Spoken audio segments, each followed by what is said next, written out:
Hey guys, welcome to my channel. If you're a subscriber, welcome back. My name is Misha and I upload videos on Sundays around luxury, lifestyle, beauty, and fashion. So if you're here for that, let's go.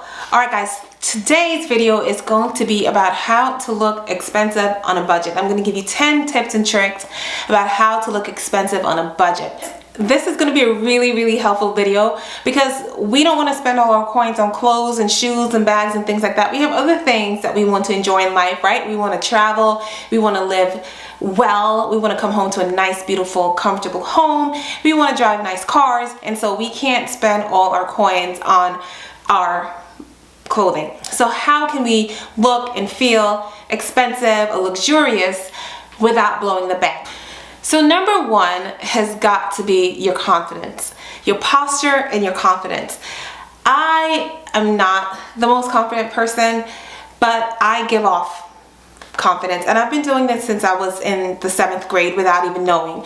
Part of it is because of my height. I'm tall, I'm statuesque is how I've been described, and so people always thought that I was this really confident person when I'm actually not. And even to this day, walking down the hallways at work, people think I'm confident, and I think most of it is because of my posture. I do have a pretty good posture. I walk upright with my head held high, and that is always going to give off, this person is luxurious, this person is expensive. Next is your skin. So without makeup, if your skin is beautiful, it'll be even that much more beautiful with makeup. Makeup looks better on clear skin. It just does. I've had very acne prone skin and I've worn makeup, and I know that it looks better when my skin is clear. I had acne prone skin pretty much all my life. When I was in medical school and I came home for a break, my present for my sweet aunt was skincare line. She went to Macy's, I think it was the Origins line. She bought all the products that she thought I would need, and she goes, "Here, Misha, this should help you," because I was breaking out so badly. This was in medical school, and I went to medical school at the age of 28. My skin improved shortly after that. Am I still using Origins? No, because my skin has changed. My skin has gotten older, it's gotten drier, it's needed a lot of different things, and it takes a lot more work now that I'm of a mature age than when it did when I was in my 20s. There's a nightly routine that I follow, and what works for me may not work for you when it did when I was in my 20s. And so there's a nightly routine that I follow, and what works for me may not work for you. So work on finding a skincare routine that works for you, that gives you the best skin possible, because that exudes luxury. It looks like you're well taken care of. Obviously, what goes on the inside shows up on the outside. So drinking lots of water, eating healthy meals, lots of fruit, lots of vegetables, lots of protein, that will help your skin. So skincare. Next is our hair. So hair is important in any culture, but I think it carries a heavier weight, if you will, in the black culture. Now, whatever black culture that is, whether it's Afro-Caribbean like mine, or African American, or Nigerian American, or Afro-British, or Afro-French, whatever, our hair is tied to so much. I think the Bible even says that the woman's hair is their glory. And so whether it's in its natural state, relaxed, silk pressed, braided, weaved, wig, you want it to look clean, neat, and lustrous, right? So I've gotten so many compliments since I got my hair braided about a week and a half ago, 2 weeks ago. Some of the compliments are unreal, but just that change in your hair will translate to you looking more polished, more put together, and therefore more expensive, more luxurious.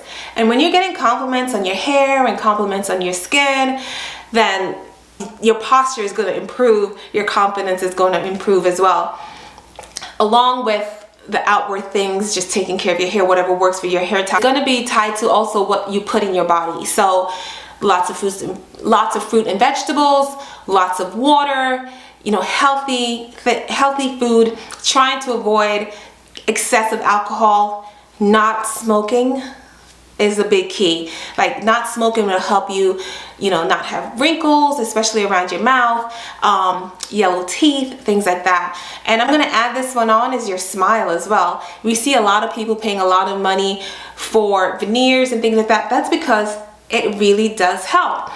Your smile is also a sign of wealth and luxury, because you can afford to get braces, you can afford to keep your teeth clean, you can afford, you know, to replace the tooth if it falls out and things like that. So hair, skin, nails, that all kind of like ties together. So away from this, we're going to talk about next is a signature scent, and it doesn't have to be an expensive scent. First step is, we just don't want to smell funky, right? So no BO. We want to smell clean and fresh no matter where we go. If we're going to the gym, we're putting on antiperspirant if you can tolerate that.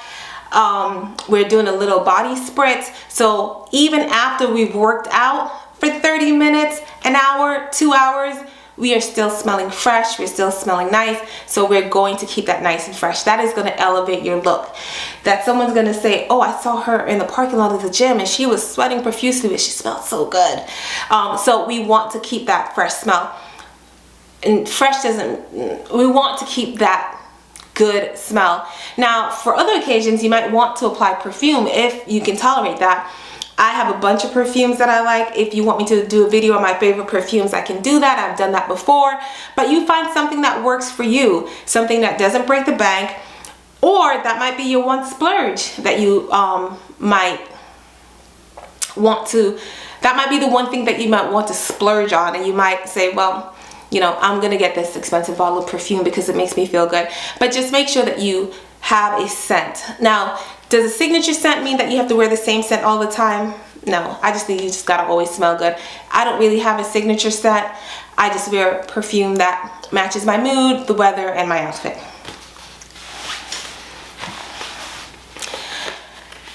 And even though I don't have the signature scent that I wear all the time, I get quite often, I smelled you before I saw you. I knew that was you based on the smell because I smell so good.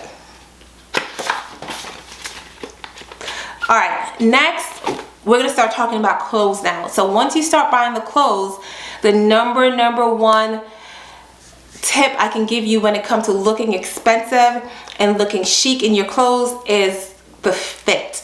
So either you're gonna go get a designer to fit it directly to your body, or you're gonna have to make a little adjustment like the rest of us once you get it home. So buying something, bringing it home, it might not fit you the way you want it to fit you, but you can do some little sewing at home yourself.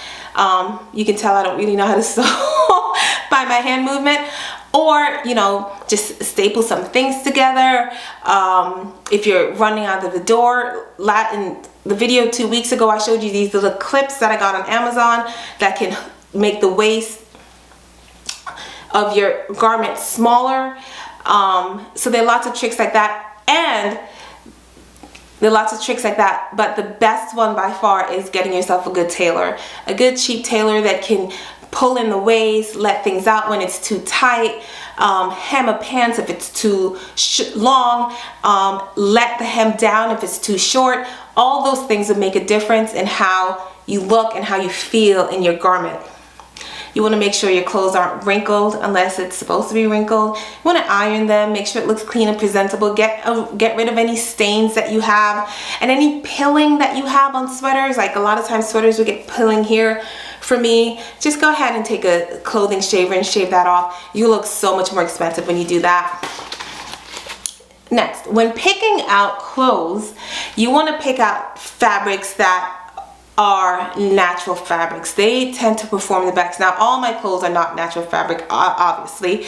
I have some polyester in there, I have some rayon, you know, but the fabric that performs the best for me are those that tend to be natural fabrics. So we're talking about cotton, we're talking about wool, we're talking cashmere, things like that. And if you have a combination, if the majority of the combination of that fabric is a natural fabric, it'll tend to do a little bit better. You want to stay away from fabrics that wrinkles easily. And then you want to take care of your clothes. You want to wash them, hand wash if you need to, dry clean if it's recommended, gentle cycle if that's recommended, and laying flat to dry if that's recommended. So you want to really look at the tags and really care for the clothes that you have so that the next time you wear them, they look just as good. I think by far this is my favorite trick when it comes to clothing itself, and it's a monochromatic look. So I like to call it monochrome magic. When I wear all black, I feel chic. When I wear all the same color of any one, all the same of any one color, it's fun, it's chic. I went to a wedding once and I had on a dress, a lilac dress. It was like this color with lilac shoes and a lilac bag.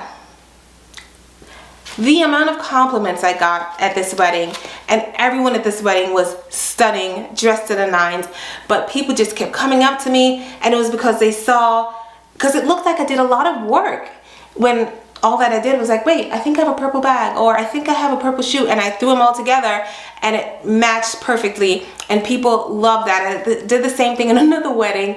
I had a green dress, I got green shoes, green bag.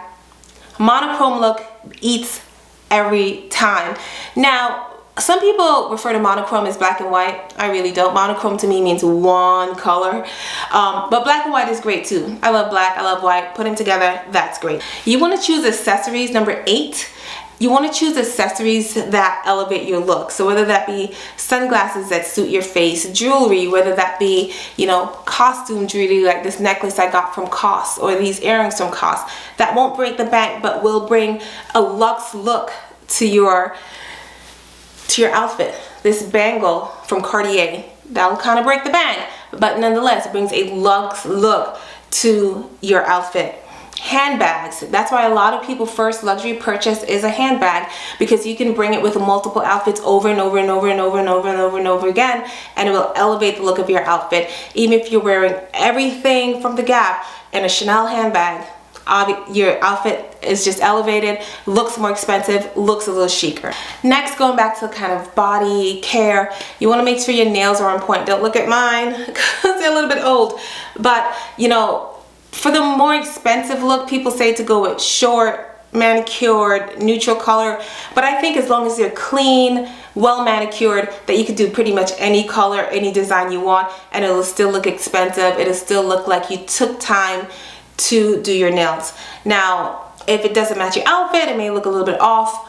If they're curling, that may not look too expensive, but I think we are kind of moving out of that box where it just has to be this one shape or one length of nails.